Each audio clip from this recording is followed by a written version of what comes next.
выложить же всю эту хренотень.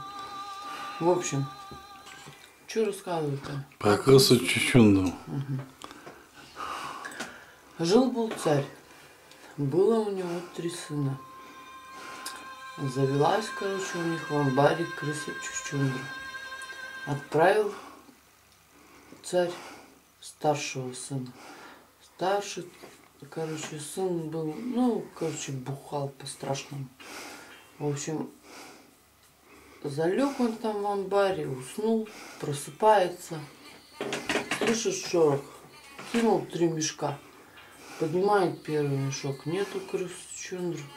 Поднимает второй, нету крысы Чучундры. Поднимает третий, нету крысы Чучундры. Ладно.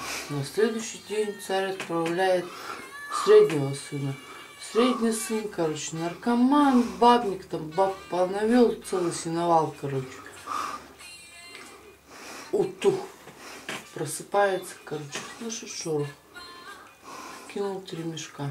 Поднимает первый мешок. Нету крысы Чучундры. Поднимает второй. Нету крысы Чучундры.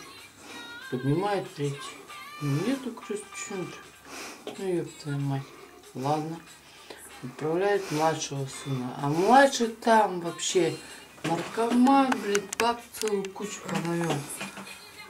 Ладно, короче. Нагулялись. Все, спать упали. Просыпается, слышит шорох. Кинул один мешок. Нету крысы Чучундры. Второй. Нету крысы Чучундры. Третий. Нету крысы Чучундры. Ёб твою мать. Ну ладно. Царь такой, ну ёб твою мать. Что делать? Отправляется сам.